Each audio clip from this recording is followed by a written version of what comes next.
Hello, everyone. Welcome back to Mom's Pearls.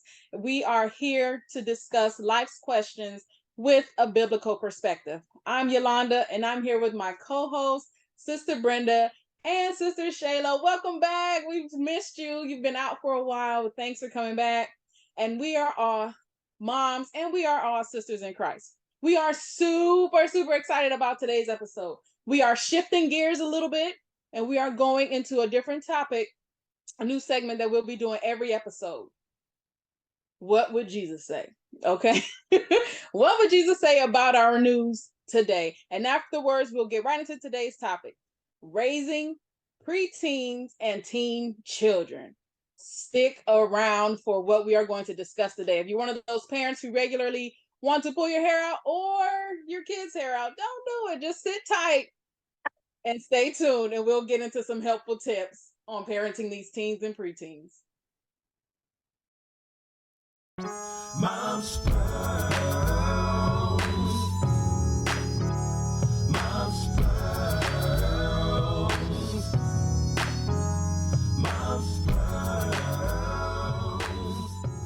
Well, ladies, woo! We about to be pulling our hair out when we get finished with this episode. Boy, this hard one. Glad I don't do it anymore, but still. Anyway, so what would Jesus say? We have two stories today that I'm going to tell you a little bit that happened in the news lately. Mm-hmm. And then I want your comments. Fam. What do you think Jesus would say? So our first topic is about, and this one is a sad one. It happened in Denver, Colorado. Happened in 2020. But one of the young men involved just got sentenced the beginning of February. Wow. Oh, wow. It was, I think, about 3 young men. One of them had a phone taken. He tracked his phone, and I don't know how he made this mistake, but he tracked it to this particular house, where 5 family members all shared and lived in this one house. Okay. 2 of them were babies under the age of 2 years old. He tracks this phone. He thinks his phone is at this particular home. So what does this teenager come up with? And he was the ringleader. And he had these other 2. He drew it in, you're going to do what I say. Right. And they were young. This one particular young man that just got sentenced, he was like 14 at the time. Okay. They go and they set the house on fire. And they do it at a time where it must have been like they were sleeping, it was late.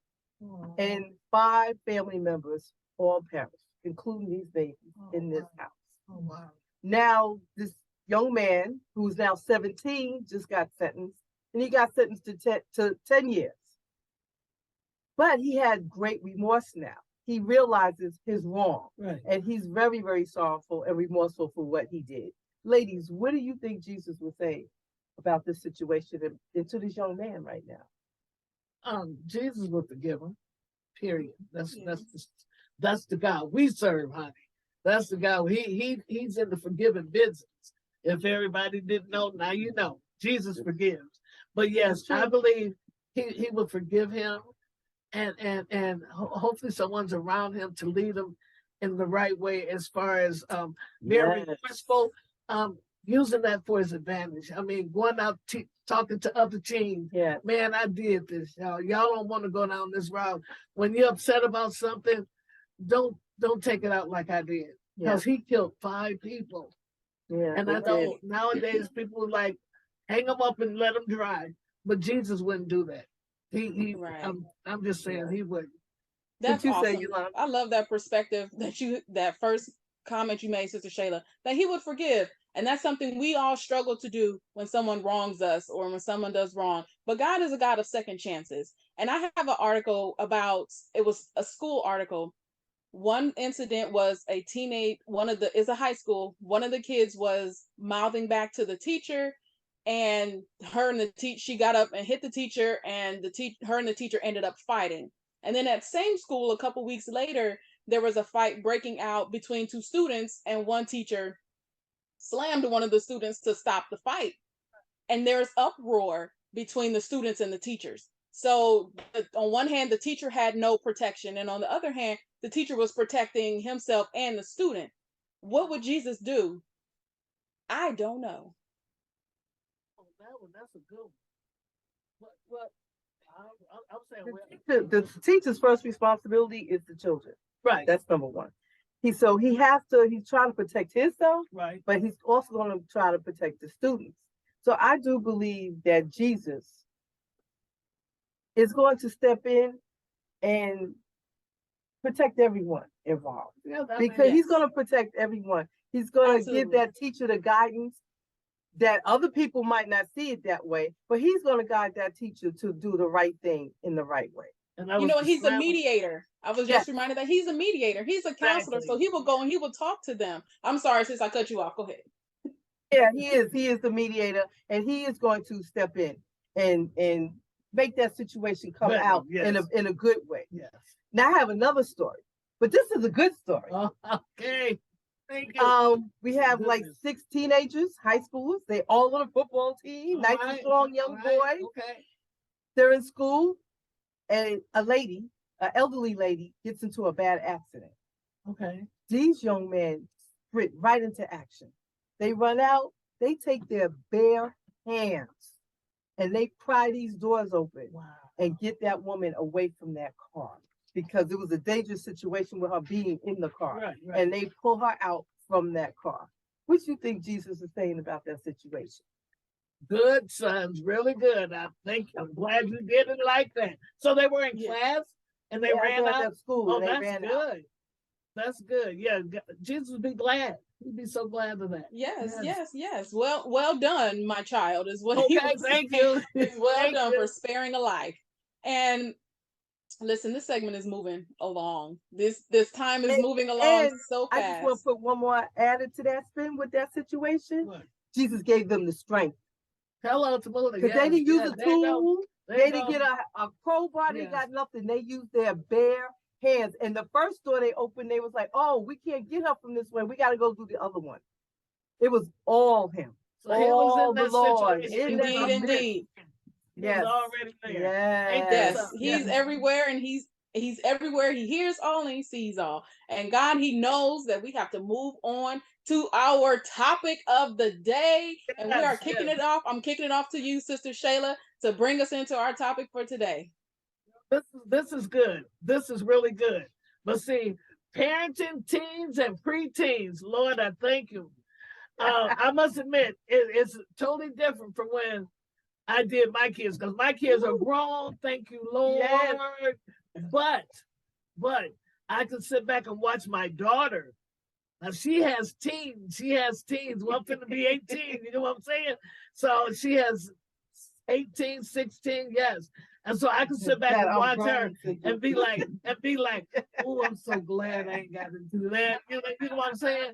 Because, you know, I know the way that she's doing it. She doesn't do it the way I did it. And I'll be like, oh, you need to lay hands on her. You know, but I can't tell her that. And I have told her that sometimes. You need to lay hands on him or her. And in a good way. In a good way. But it's like totally different. Totally Yes, different. yes. So what I mean, what would how look, you have grown. Grown. But see, I've grown grandchildren. see, okay, so she has them too. She has them too. Well, So I don't have any teens. My oldest is 11, and I am kind of scared about the preteens and the teens. He's getting ready. Inching into that preteen demographic, but I haven't parented a teen. I was a teen myself. I was the perfect child. Don't call my mom and ask her, but just take my word for it. So we're moving on from that. But there are some specific challenges that I know comes to this demographic that didn't happen when I was even a teenager. And so far from when you all, and that's, I'm sorry, and far from when you all were raising your teenagers and you were a teenager yourself, what are some, I'll go first. Some specific challenges I've noticed is the increase in social media. There was no social media when I I was was, No, just gonna no, say no, no. no. We There didn't was have and none of now never, that. social didn't have that media is distraction. a huge, huge thing.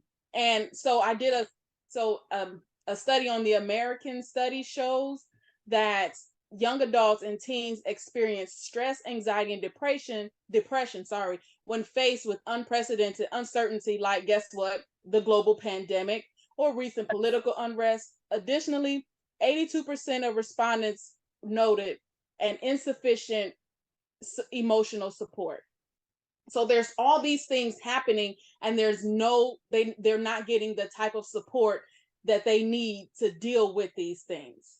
What else have you all noticed? Family, type in some challenges that you're having with your teens as well. This isn't just for us, it's for all of us. I think for one, the social media, that's a booger. That's just a booger. Because everybody, I mean, these kids on social media, things are happening to them from being bullied to, oh my goodness, being in what's the little things called in the rooms and chats Chat and room. stuff that they're not supposed to be in, and the parents not knowing, and this girl, oh, I thank God my kids grown. And my grandkids, and I tell them in a minute, and look, I love you. I love you, but if I ever catch you off in that, if I ever, it's me and you. And we can go in the room together. You know what I'm saying? But it's just really, really, oh, oh, Jesus. This is the time you really need to call on Jesus too, because we need help with the things that's going on in social media.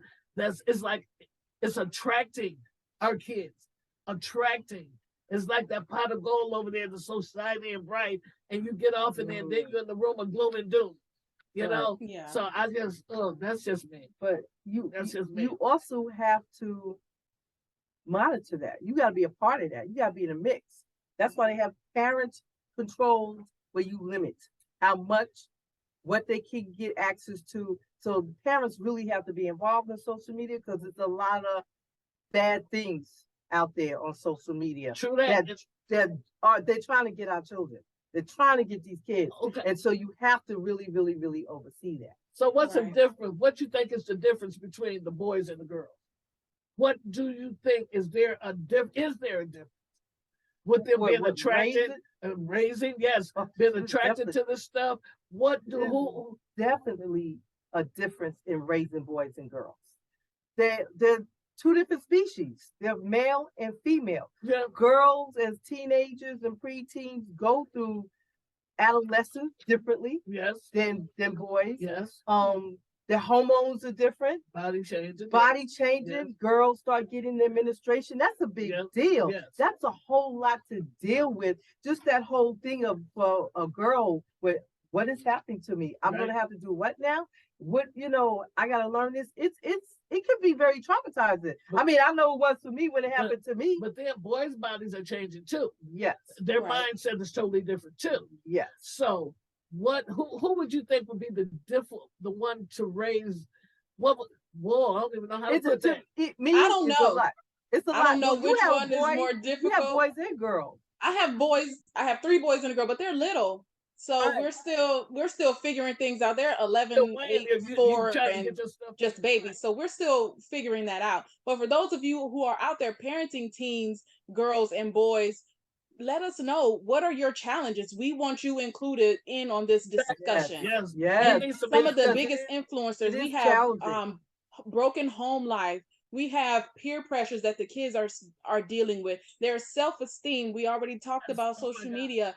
And 1 in 4 teen girls, I'm just gonna throw this out there. 1 in 4 teen girls and 1 in 10 teen boys self-harm. Yes. So That's so there, and the self-harming is cutting. They'll cut in places that are inconspicuous, and they like it. It's addictive. It's like a drug, but it's kind of an unseen drug because they can hide it with clothes. And you have to be intentional with talking to your kids. So they have all these different challenges going on, and we have to be understanding of them, that they are still mentally developing and still going through these things. We're just gonna roll into the next part. Okay. Yeah. So you gotta try to get them to help. And if the first person doesn't help them, find another person and keep seeking so you can get them that help, because we can't always solve all their problems.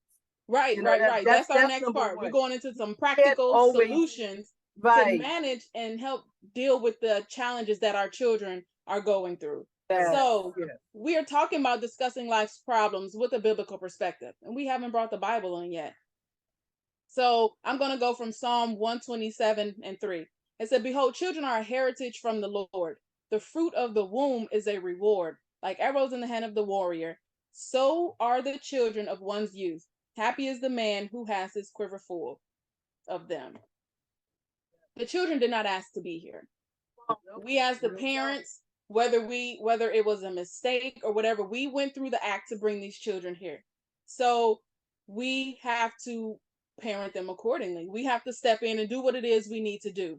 So we want to encourage them. The Bible specifically tells us to train up a child the way that they should go. Everybody has heard that, right? Yes. And also raise them up in the fear and admonition of the Lord.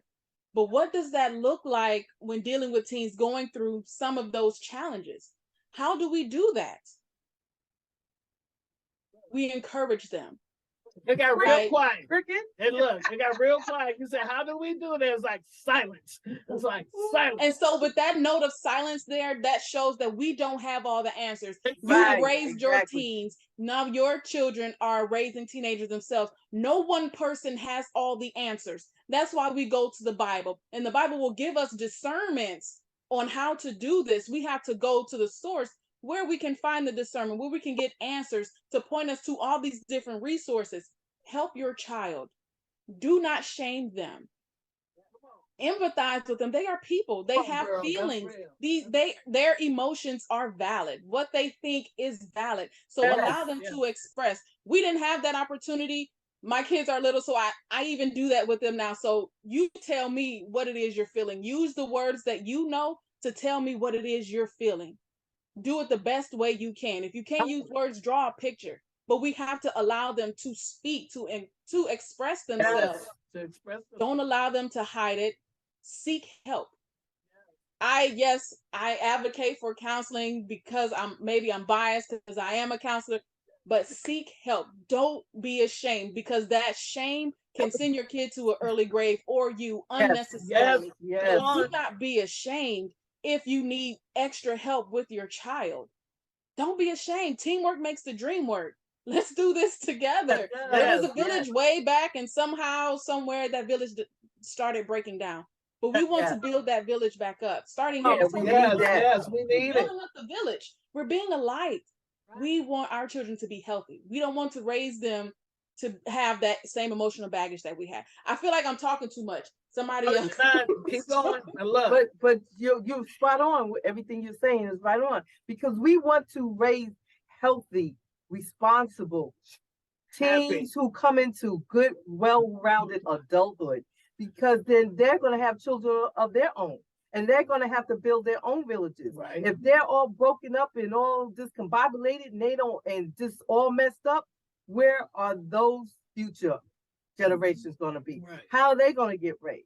They don't have the good solid morals in the background, in the raising up in godly. Then they can't raise more future generations and future generations and future generations, because they don't know to teach them. So we don't start teaching them, they won't know. They won't learn. So as parents, it's very important, like you, Yolanda, you're a young parent now, you and your husband. So us as grandparents and aunties and uncles, we hold y'all up and support y'all, and then step in where we can, at times, to reinforce what you're doing. Exactly. So what In about other words, discipline? we got your back. Yeah. We got your So what back. about discipline? Is spanking, old school, or we still do that? What the Bible say? Spare that rod and rod. spoil that child, baby. Honey, I believe in the rod. When it's needed. Yeah. Not all So the if time. spanking isn't always needed, what are some other disciplines that we use or that we could use? Punishment. Take something away that they really like doing. That's a form of punishment. If this is a child that likes to be outside all the time, they can't go outside. They have to do something, sit down and read, do something else outside outside time. I know that used to tear me up as a child. Yes, Yeah, yes. that's good. Well, That's see, good. like my grandson and stuff, he's so stuck on that gaming thing, that gaming thing. Boy, I take that away from him, and it's like the last day on earth. He's Yeah, sulking, and that's what you gotta oh do. my That's God, what you have y'all gotta seen do. that cartoon where they just slide down the stairs like you pulling syrup, and he just slides down the stairs. He's just so pitiful. He's Well, just so pitiful, but it's taken away for a reason, and I didn't have to whoop you. So just take it. I'm like, man up. That's you did it, but no. I believe in taking something that's really, really good. Really good. so Yes. now, fam, we're going to get ready for the pearl of the Yes. week. Okay. Hello, Mom's Pearls family, and thanks for joining me for yet another Pearl of the Week. I'm so happy to be here with you today, and I will be sharing 5 tips on how you can know that your water heater isn't working properly. Besides the obvious, of course, that you're taking cold showers. So number 1, if you start to notice inconsistent water temperatures. So before you end up in the cold shower situation, if you start to feel like when you're showering, the water is hot, hot, hot, and then randomly goes cold, or you're washing dishes and you notice that you're getting bursts of cold water, you may want to start reaching out to a mechanic. The second thing to keep an eye out for is if you notice the water pressure is low. You know what it's supposed to feel like when you turn on your faucet to wash your hands. And if you're not getting that pressure, that's another tip that something isn't doing what it should be doing. The third thing to keep an eye out for is if you notice the water is discolored. If you start to see murky brown or any shade that's not clear, then that is definitely questionable and definitely a reason for you to be on the phone trying to see how quickly someone can come out. The fourth tip for you all is if you hear strange noises. When you go to run your washing machine and you hear clanging and banging, that is definitely a cause for concern. And number 5, if you notice an eggy smell, think sulfur, then run, don't walk to your phone and call your technician to come out and check your water heater. Make sure you get on these things sooner rather than later, so perhaps it can be a repairable expense as opposed to having to buy an entirely new water heater. Then you'll have to listen for us talk about what's best, tankless versus tanked water heaters. So thanks for joining us and have a wonderful week. Back to you, ladies. All right. Ooh, thank you, thank you, thank you. That was so great. Awesome. To Yeah, know, always damn, with that was such good. wise words That of was wisdom. good. Really, Yes. really good. Yes. So now, sisters, after all this Yes. time, Yes. we're here.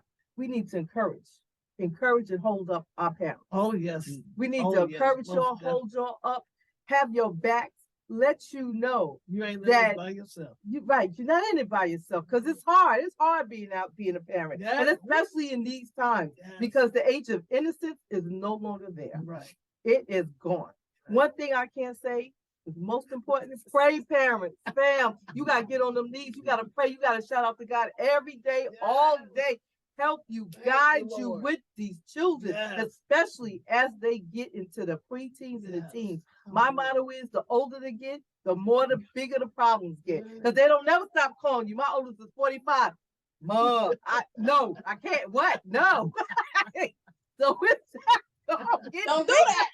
Don't hang up on us. Well, Okay, so hang up. yeah, no, you know we're gonna hang up on you. Just be like, Lord, please. I thought you was working on them. Okay. Okay. But we want to encourage you, fam. Really, we want to encourage all the parents out there. We want you to know that God first. God's gonna give you that guidance. He's gonna Yes. show you the way. He's gonna work on you and the children. Come on. Come so on. that they can be the best who they can and lift you and strengthen you Yes. so that you can get through whatever obstacles, whatever your Come children are on now. going through. That's real. Let you know, I got you. Yes. I got you. Don't worry. Yes. We're gonna get through this. You gotta be courageous. Just hell, hold on. It's not That's easier right. said than done. I know because been there, done that. Hello. But do that. And one thing I want to emphasize, what do What? y'all think? And it's never too late. Sit down with your child. Yes. Sit down every day. Yes. Or if you have 2 days a week, let them know we just gonna sit down, we're gonna have discussions, we're gonna talk. What is the problem? man, You know, what's one-on-one. going on? You got any problems? Every day when they come home the first day, I'm like, how was school today? Right. any issues, everything going on, Exactly. because that's very, very important. Yes. What do you ladies have? Oh, I agree, 110%. I Okay. agree. Go ahead, Diamond. Go ahead. I want to say to the parents, give yourself some grace. Nobody is perfect. There's not one single, well, no, not one single perfect parent here on this earth. We have the perfect father in heaven. We can go to him with all things, but here on this earth, give yourself some grace. Allow yourself to make mistakes and be open with your child. Say, hey, I missed that one. My bad. I'm sorry. It's okay to do that. And know that it's not too late to start. We're still learning. You're still learning how to parent this child as they go through these different phases of life. It's not too late to start. You're now getting this information, and your child might be 14 or 15 at this point, and we're talking about, you're just learning about preteens. You're like, oh shoot, I could have did this as a preteen. But instill it now. Open those doors of communication now, because as long as you're their mom, you're gonna want those lines of communication to be open. So open those Exactly. doors of communication. Sit down and have the conversation. Yes, they're gonna push back. Yes, they're gonna say, "Ew, this is cringe," or whatever the word is at the time. Mom, Dad, Oh, they no, I don't are. want to do this. But doing that will show them that you care. That's I true, and that's agree. the most important. Show them that you're human and you make mistakes too, but you always love them. Well, ladies, it's time, Sister Yolanda, Already. for the conclusion. Yes. Yes, already. Already. So, family, we want you to know that we are praying for you. I'm praying for you. Pray for me as well as I get ready to enter these preteen stages as well. The Bible tells us to pray one for another, and that is what we are going to do as we are going on this journey. It's hard. It's hard. Sometimes we want to throw in the towel and say, I Real can't talk. do it. Girl. Real I talk. can't do it. But we have to remember, yes, I'm reading from my paper, that these children, they are blessings from God. And like I said earlier, they didn't ask to be here, but we're going to do the best that we can to make them the best that they can be. Okay? So I have a few call to actions. We discussed quite a few things here and it kind of went rapidly. So give yourself some grace. Get one on one, talk to your child. We challenge you to take at least 15 minutes of one on one time with each of your children. At least 15 minutes with each of your children. Don't bring them all together as a group. Do it one on one. Let them have their own time with you. Put down your phone. Tell them to put down their phone. Make them take and have 15 uninterrupted minutes of just time. Go for a walk. Get out of the house. Go for a walk. Go to the botanical gardens or go to the park. It's free to go to the park. We encourage you to avoid things like the movie or watching TV because that takes away the interaction. And doing chores. All teens love chores, right? No. Do the chores together. Washing dishes, folding laundry, something that gets both sets of eyes off the screen and onto each other. And share your experiences down below. Leave us some comments. Let us know what you thought about this episode. And let us know what's it like parenting teens right now, because I need to know. Let me know. Get me prepared for it. Okay. We'll see you all next week. Thank you for your time, and we love you. Remember, we are here discussing life's questions with a biblical perspective. Bye. Mom's Pearl.